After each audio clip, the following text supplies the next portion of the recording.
Hello, I'm James Mast, and I'm glad to be with you again for Part 3 of December's Salt and Light series on power and vulnerability. And Part 3 of the series is entitled, To Whom Do We Pay Homage?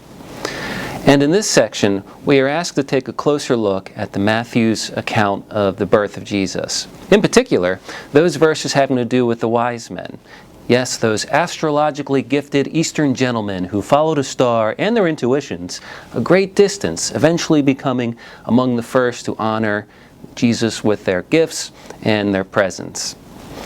On their journey, the wise men also had to deal with Herod, who tried to manipulate them into divulging the whereabouts of the newborn Jesus so that he might eliminate a perceived threat to his local power and authority. I wonder if you, like me, have always been fascinated by the wise men in the story of Jesus. Why? Maybe it's because we have such few details about who they were or where they come from. And like so many characters in the Bible who met Jesus, I can't help but wonder, how did they live after meeting him? What happened after the verses ended? And how did Christ affect them personally? But I think much of my fascination with the wise men has to do with their ability to know things. Like they knew about where Jesus was born and how to find him when so many people didn't. They also knew not to trust Herod, which was a pretty important thing to know. They also knew that this child who was the son of a carpenter was worthy of honor, the honor of a king. And so, how did they come to know such things? I can't help but wonder. And I think that exploring the nature of wisdom would be one of the places that I would want to spend some time with a group in Part 3 of December's series in the Salt and Light program. I might ask, what does it mean to possess knowledge? What does it mean to possess wisdom? Is there a difference between knowledge and wisdom? It might be interesting to think about the wise people we have known in our own lives. Who are they? And just as important, why do we consider them wise? And like I've mentioned in previous parts of this series, I wouldn't necessarily have a preconceived idea of where a conversation like that might go. I think it would be most important to me to try to open up a space in a group for people to think and express themselves, to connect with one another. And it's often in those types of spaces that I think the Holy Spirit is most present. And sometimes the best way we can foster such a space is by modeling two things: patience and silence. What I mean is, the more comfortable we are with waiting in moments in silence, the more comfortable others will be doing it too. It's just a fact that as group leaders, we're constantly setting the norms by what we do and what we don't do, whether we are intentional about those things or not.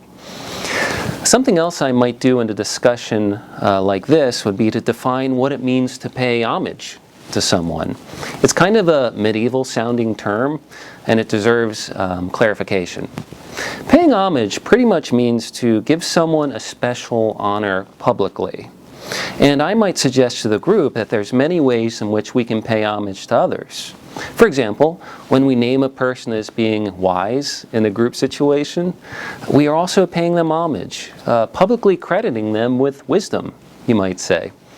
Or when we repeat an idea that we've learned about from a particular person in front of others, we are, in a way, paying homage to the person who gave us that idea. We are honoring them by amplifying their ideas, is another way to think about that. The idea that I might help strengthen here is that there are more than one way to pay homage to someone. There's more than just paying homage with gold, frankincense, and myrrh, so to speak, which of course makes the story of the wise men more relevant to our lives. And this might be another interesting thing to explore in a group, in connection with this unit's focus on the wise men. What other ways can we pay homage to people in modern day life? You might ask, what personal stories come to mind as you listen, and see where a conversation like that goes. These days, I am often aware that a significant way that we honor others is with our time. We live in the age of mass multimedia, and because of our attention span is so limited, it's become valuable in a sense. There are many well-paid teams of psychologists out there designing how to get our attention these days, which also means that we live in an age of distraction and hurry. One author on the topic of hurry exclaimed that we are now competing with goldfish for longest attention spans, the average goldfish being able to have an attention span around 8 seconds about. Now, more than ever, I think we pay homage to people or things we give our time to. This idea is one that makes us cringe a bit. And given my latest screen time update, I'll be the first to say that I've been burning the incense way too often at my smartphone. This is always slightly embarrassing to say, as one of my big stump speeches in the community is on the impact of social media. But it's just true. What can I say? I'm a work in progress. Another direction that comes to mind in this conversation is related to politics. Last week here in PA included Super Tuesday, which where I live means that people went out and voted, those who do vote. And for many, the day included a trip to the polls to cast their vote. Is voting an example of paying homage to someone? Or paying homage to a certain political party? Have you ever publicly honored a candidate from a political party? A more interesting question might be this: have you ever publicly honored a candidate from a political party other than yours? Someone who you might say is on the other side of the aisle somehow. After all, Jesus seemed quite fond of paying homage to people who would have been on the other side of the aisle. What I mean is that Jesus went out of his way to publicly honor people who might have been viewed as moral adversaries to people in his community at that time. Remember when he had dinner with Zacchaeus, the tax collector, honoring him with his presence out of all the people he could have had dinner with that day? Yeah, it's kind of an interesting thing that he did quite regularly. And so, perhaps one of the important questions becomes this: what sorts of people are we supposed to show public respect to as followers of Christ? How, if at all, does being a Christian shape the way we approach paying homage to others? This direction might lead to an interesting discussion about the way we can empower others by paying homage to them. In global politics, it's like a big deal when an American president goes and has dinner with someone from another country. Remember when an American president had dinner with a leader from North Korea? It was treated as like big headlines. The reason being that the act of embracing someone publicly, even if you're just going to dinner, spending time with that person lends that person some of your influence. Have you ever met someone who's a name dropper? They sort of work names in of important figures they've met into the conversation. Why does that happen? Again, it might be a way in which someone tries to lend themselves influence through their connection with other people.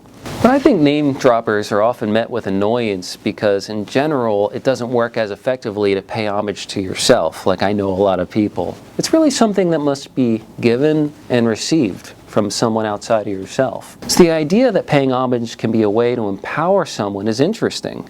Paying homage can give someone without influence more influence in the world. So it might be interesting to think about who in your community seems to be in need of influence.